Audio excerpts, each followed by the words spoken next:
Hi வணக்கம். இந்திய நாள் வந்து 10ஆம் தேதி செப்டம்பர் 2024. இன்றைய காலையில் வந்து எனக்கு ஒரு வீடியோ கிடைச்சிச்சு. அந்த வீடியோ வந்து என்னன்னா 9ஆம் தேதி செப்டம்பர் சம்மந்தப்பட்ட ஒரு வீடியோ. அது வந்து ஒரு முக்கியமான ஒரு நினைவு நாள்னு சொல்லி அந்த வீடியோ நான் ஷேர் பண்ணுறேன். அது என்ன பார்த்தீங்கன்னா 9 செப்டம்பர் வந்து என்ன நடந்துச்சு. 9 செப்டம்பர் 1945 1945 வந்து 46 இந்தியன் பீச் குரூப் வந்து மொரேப்பில் வந்து இறங்கியிருக்காங்க. அது இந்தியன் ஆர்மி வந்து இந்தியன் அண்ட் பிரிட்டிஷ் ஆர்மி வந்து மொரேப்பில் வந்து இறங்கியிருக்காங்க. ஏன் இறங்கியிருக்காங்கன்னா இந்த மலாயாவை வந்து ஜப்பனீஸ் ஆக்குபேஷன்லேருந்து லிபரேட் பண்ணுறதுக்காக இறங்கியிருக்காங்க. எவ்வளோ பேர் இறங்கியிருக்காங்க பார்த்தீங்கன்னா 42,000 பேர், 42,000 சோல்ஜர்ஸ் இராணுவ வீரர்கள் வந்து இறங்கியிருக்காங்க. அதில் முக்கியமாக இந்திய இராணுவ வீரர்கள் ரொம்ப பேர் இருந்திருக்காங்க. அதோடு சேர்ந்து மலேசிய இந்தியர்களும் அதில் வந்து பங்கேற்றிருக்காங்க.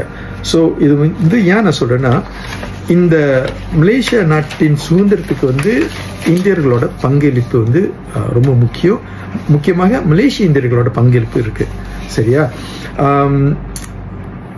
அந்த லேண்டிங்கோட ஒரிஜினல் பிளான் என்ன பார்த்தீங்கன்னா, அங்கே மொரேப்பில் வந்து 42,000 சோல்ஜர்ஸ் வந்து லேண்ட் பண்ணி பிறகு அங்கேருந்து வந்து போர்ட் கிளாங் வந்து லிபரேட் பண்ணுறதுக்காக அதுதான் பிளான். ஆனால் என்ன நடந்துச்சுன்னா 2ஆம் தேதி செப்டம்பர் வந்து ஜப்பனீஸ் ஆர்மி வந்து சரண்டர் பண்ணிட்டாங்க. அந்த அட்டாம் பாம்பு போட்டதுனால சரண்டர் பண்ணிட்டாங்க. ஸோ அதுக்கு தேவையில்லை. ஆனால் முக்கியமாக பார்த்தீங்கன்னா இந்த ஆர்மி தான் வந்து இறங்கி அந்த குறுகிய காலகட்டத்தில் அந்த ஜப்பனீஸ் ஆக்குபேஷன் முடிஞ்ச பிறகு அந்த ஒரு நாட்டின் ஒரு நல்ல ஒரு அமைதியை காக்கணும் இல்லையா, அதுக்கு வந்து அவங்க ரொம்ப பங்களிச்சிருக்காங்க. அதுதான் அதுவும் முக்கியமாக பார்த்தீங்கன்னா அதில் அந்த செய்தி உண்மையா இல்லையான்னு பார்க்கறதுக்காக நான் கூகுள் பண்ணி பார்த்தேன். அது வந்து இந்த ரிப்போர்ட் கிடைச்சிச்சு. அது வந்து இந்த ரிப்போர்ட் வந்து பார்த்தீங்கன்னா NST July 24, 2022 6:28 PM வந்து ஏட்ரியன் டேவிட் வந்து இந்த ரிப்போர்ட்டை வந்து பதிவு செஞ்சிருக்காரு. இந்த மொரே பீச்சில் வந்து அந்த நினைவு சின்னம் அங்கே இருக்குது. அடுத்த வாட்டி போகும்பொழுது மொரேப்புக்கு நான் அதை வந்து கண்டிப்பாக போய் பார்ப்பேன். நீங்களும் போகும்பொழுது போய் பாருங்கள்.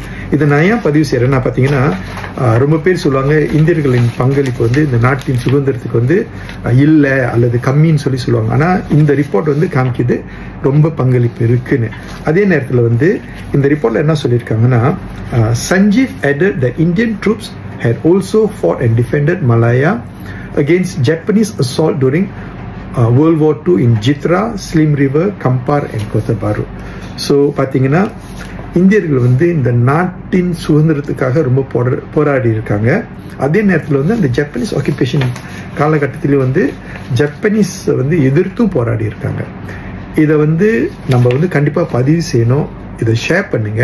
நம்ம இந்தியர் இளைஞர்களுக்கு வந்து தெரியணும் நம்மளோட பங்களிப்பு இந்த நாட்டின் சுதந்திரத்துக்கு எந்த அளவுக்கு இருக்குன்னு சொல்லி தெரிஞ்சுக்கணும். அதுக்காகத்தான் இந்த வீடியோ செஞ்சுருக்கேன். நன்றி, வணக்கம்.